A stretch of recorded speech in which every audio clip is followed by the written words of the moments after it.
Got no fears. Only got my blood, my sweat, and my tears. Know how to back down, how to back down. No, I don't know how to back down, how to back down. No, I don't know how to back down, how to back down. No, I don't know how to back down, how to back down. I am a fighter. I am a fighter. I am a fighter. I am a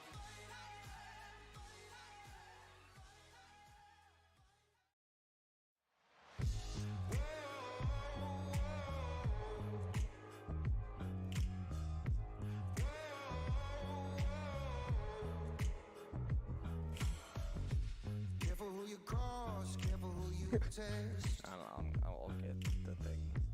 Give me your worst and you'll get my best. How many viewers we got? Cause I don't know how to back down, how to back down.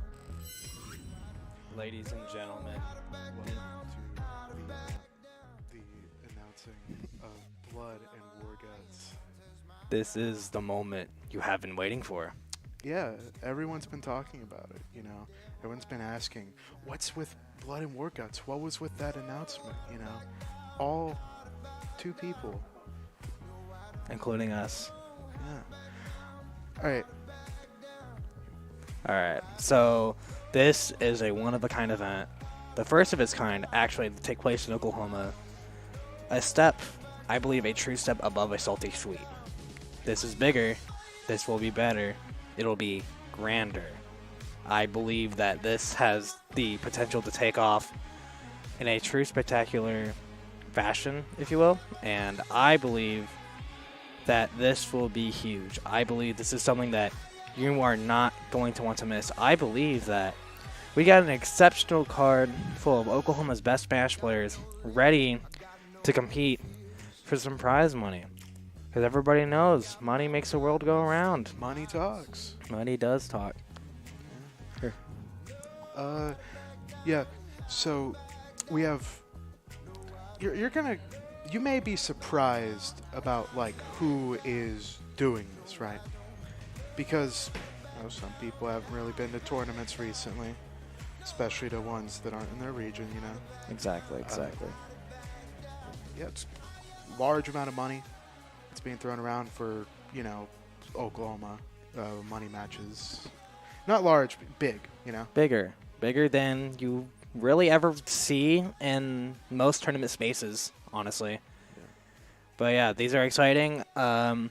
Pairs outside of like maybe like 1 or 2 matches that you really haven't been able to see.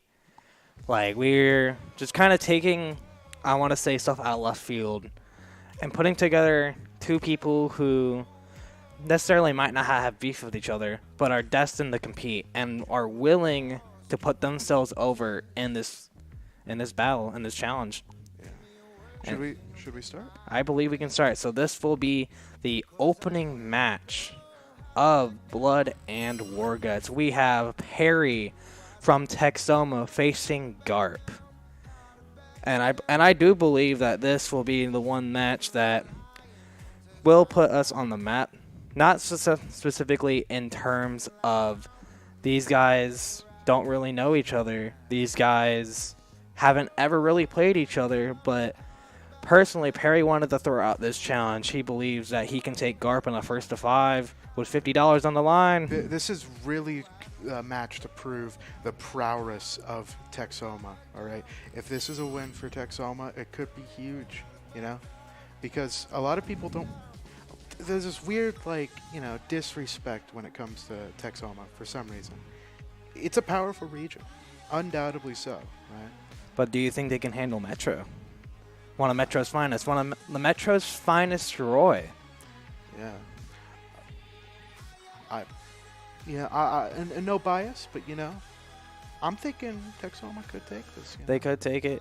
I could see this going either way, because this is a matchup where Gordo's thrown around, it'll hit Roy, Roy will have to react, and depending on what happens with that interaction, either one just demolishes the other, or Roy will get a chance to just keep hitting DDD the entirety of the game. Yeah. We have seen Perry take on Ben when Ben switched to the Chrom. I haven't really seen much outside of that personally, but I do believe that even though it's not Ben's Chrom, that this will still be very good for both of them. I don't know what experience Perry has with the character of DDD, but Patty Cake is an Edmund. He's been around an Edmund before. So we'll have to see. I'm very excited for this. That'll be like the one match that I believe starts getting the ball rolling. And I think it's time for the second match. Next up is... We got Flair versus Super, the Battle of the Young Guns. Yeah. These are two players who have really just almost came out of nowhere and just started dominating their respective subregions. Flair is a constant bracket demon for a lot of Tulsa's finest. And Superberry is a bracket demon for a lot of Metro's finest. You know, both of these players have taken games off of the top players in their respective regions, and you don't really get to see these two players really duke it out, you know? Exactly. And that was actually one thing I remember when putting these two together. Flair, obviously from Tulsa, and haven't really ever got the opportunity to come out to Metro. The Tesla Skills, the one time was the Arcadian, and he proved himself as a pretty relevant player in that regard. But Superberry was the guy who first did it. Superberry came out of nowhere as soon as Offline decided to return, and he became one of the faces to watch, one of the faces that you would have to look out for, one of the faces you would have to fear in your bracket. I know especially that I have before. And especially since both these players are so young. Flair only recently turning 16, I believe. And I believe Superberry is... I have no idea, but I know he's young. Both these players are already so strong, yet they have so much room to grow. Both these players could be the future representations of Oklahoma as we know it, right? Exactly. And these are guys that I know are planning to tear the roof off of the Warguts esports building. These guys will not show mercy to each other. They will put everything they have to take home the cash prize.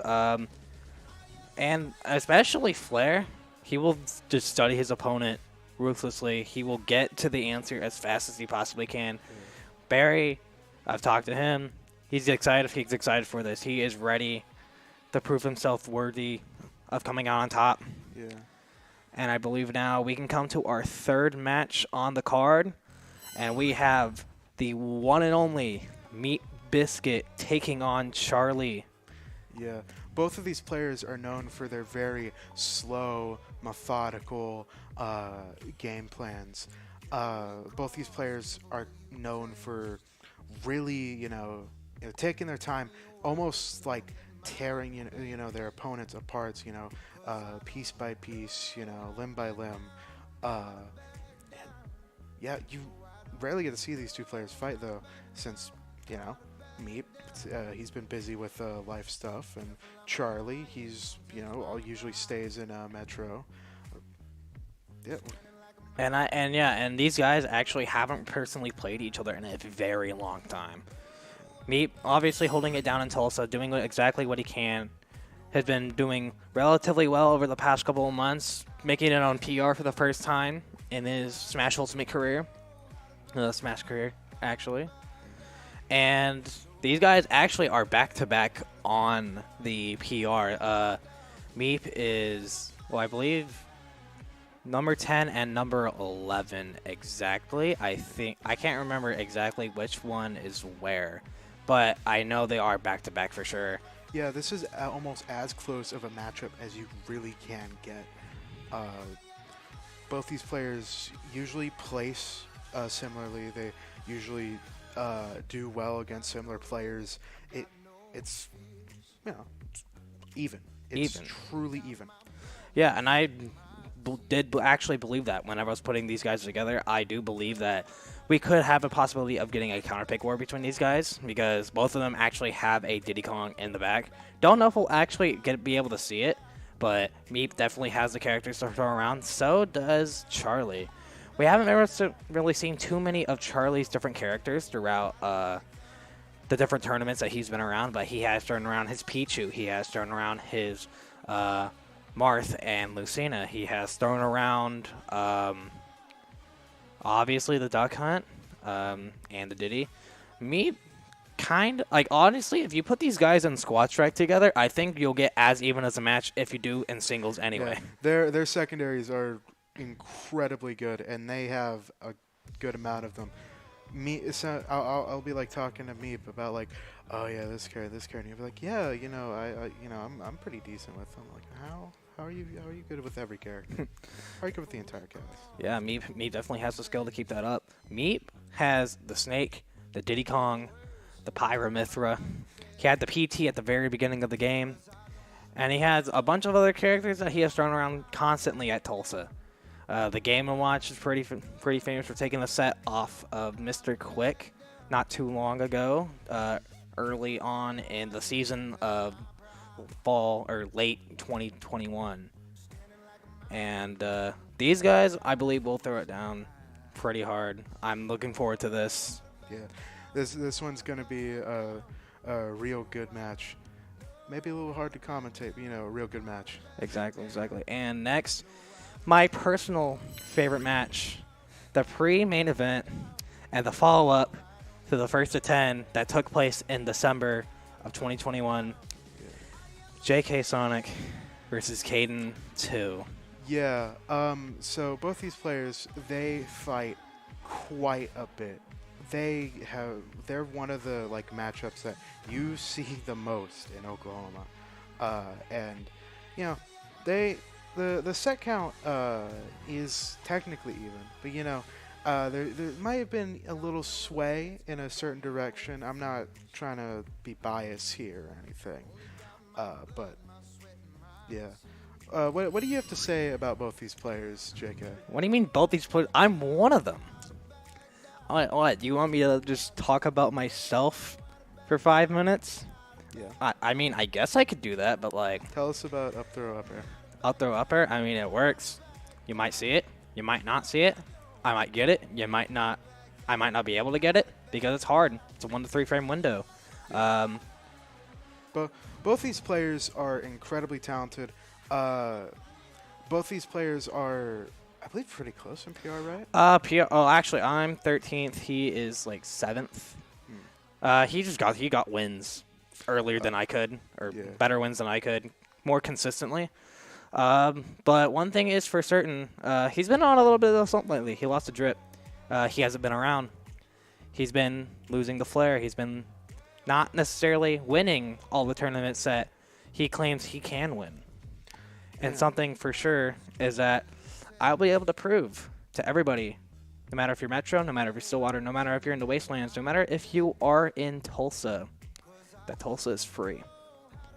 And that Caden is going to get his ass beat by me. Honestly, we've seen a sway in a direction in this sort of matchup. I'm not trying to be biased or anything, but I've talked to Caden quite a bit. Um, Well, Caden isn't here, is he? Caden isn't here, no. Caden is not here. I'm here. Yeah, Mainly because of what I've done to put this event together, and I'm proud of what I've done. What I'll be prouder to do is beat Caden bad, so bad, he doesn't come back from this. He does not come back playing this game constantly as much as he does anymore. I'll make him drop Ridley. I'll make him play Samus. I'll make him play Zero Suit.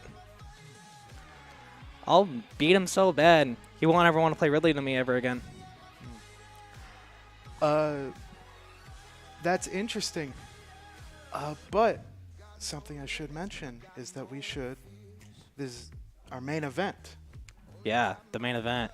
which is going to be a matchup that I think quite a few people have wanted to see.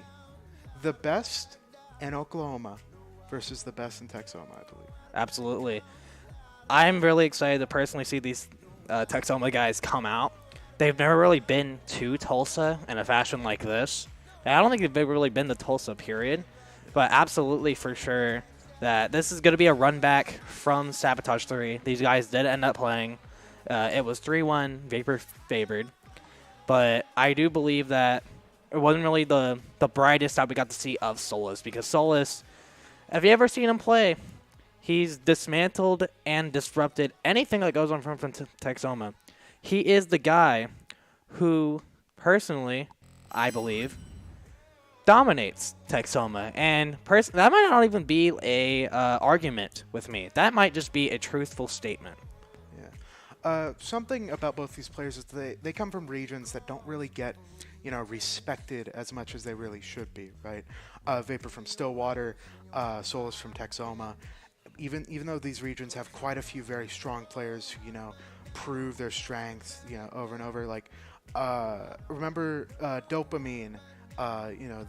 They stay in Stillwater a lot, but then they came out and beat Chaz, and then went back to Stillwater, right? It's going to be very, very cool to see both of these regions truly show that they are, a force to be reckoned with. Absolutely. And These are the finest. they've been around before, and they'll keep coming around, and especially Vapor. Outside of tomorrow, he's going to be competing in Arkansas's big tournament of the year. He has not lost a tournament yet this year. He has won both the reminds he's come to, even though he went down a set to Hertz, who came back. That was his first tournament of the year. He still hasn't lost one. But that shouldn't really say too much in terms of his skill as a player, a consistent skill as a player, especially with the Game & Watch. Game & Watch will hit you. Game & Watch will make you feel pain. Yeah, and really the only reason why Hertz won that is because, he had Chemical X, Bane, all that. Yeah, Johns. He's a pretty big guy. Johns. He's a pretty big guy. Johns. He's a big guy. I know. Still Johns, though. For you. But this is gonna be a really huge set. $200 is on the line. I mean, that is a lot of money. That's more money than you win at tournaments. Yeah, that's more than most pot bonuses. Yeah. So yeah, that's our card. We plan on adding a lot later on down the line before the event. Not to the Bane card. The Bane card will stay as it is. These 10 players, these 5 matches. But this will be the first event that takes place in the bigger part of Warguts. Yeah. This will be in a bigger space right next to where Smash Weeklies and Weeklies in general take place. This I believe will be the debut. This will be the debut of the what soon will be, biggest place in Central America, which is right here in Tulsa, Oklahoma. Exactly. A pretty strong region. Yeah, in my opinion. I'm excited to see these guys come out, especially the guys who have never came out to a Warguts event before take place, making their debut in the cage. We're going to see a lot of great debuts. We're going to see a lot of great matches. We're going to see a lot of great cards on, want to say the date? Want to say the date? Yeah, March 12th. March 12th, a Saturday. We will be live. We will be here. We will be ready. Yeah. And you all can watch on Twitch. You can come down and watch it yourself if you want to. You can watch it on Facebook. You can watch it on YouTube Live. Everywhere where warguts usually streams, it will be streamed. So you can literally watch this wherever, whenever. You know, I mean, not whenever. I mean, we can watch it whenever. After. Yeah, you can watch it after, but like, Yeah. you can't miss it. You have to watch it live. Yeah, you gotta watch it live. Gotta watch it live in the cage. Everybody making their entrance. Everybody getting announced. Everybody getting praised. But only one person in each pair of matches will take home the prize and the glory of coming out of the cage on top. Exactly. See you all March 12th. And I look forward to seeing everybody there. At Blood and Warguts. That was terrible. That was terrible. But yeah, thank you guys for tuning in. And Yeah. we will see you March 12th in the cage.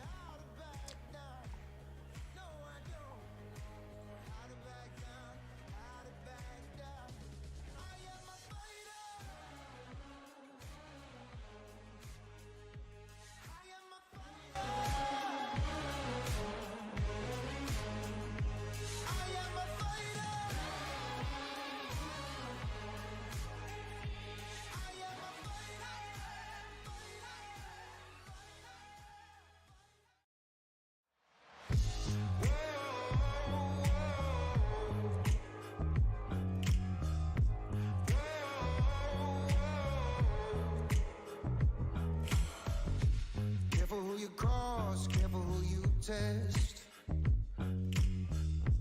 Give me your worst and you'll get my best. 'Cause I don't know how to back down, how to back down. No, I don't know how to back down, how to back down. Careful, I'm a lion, don't test my pride.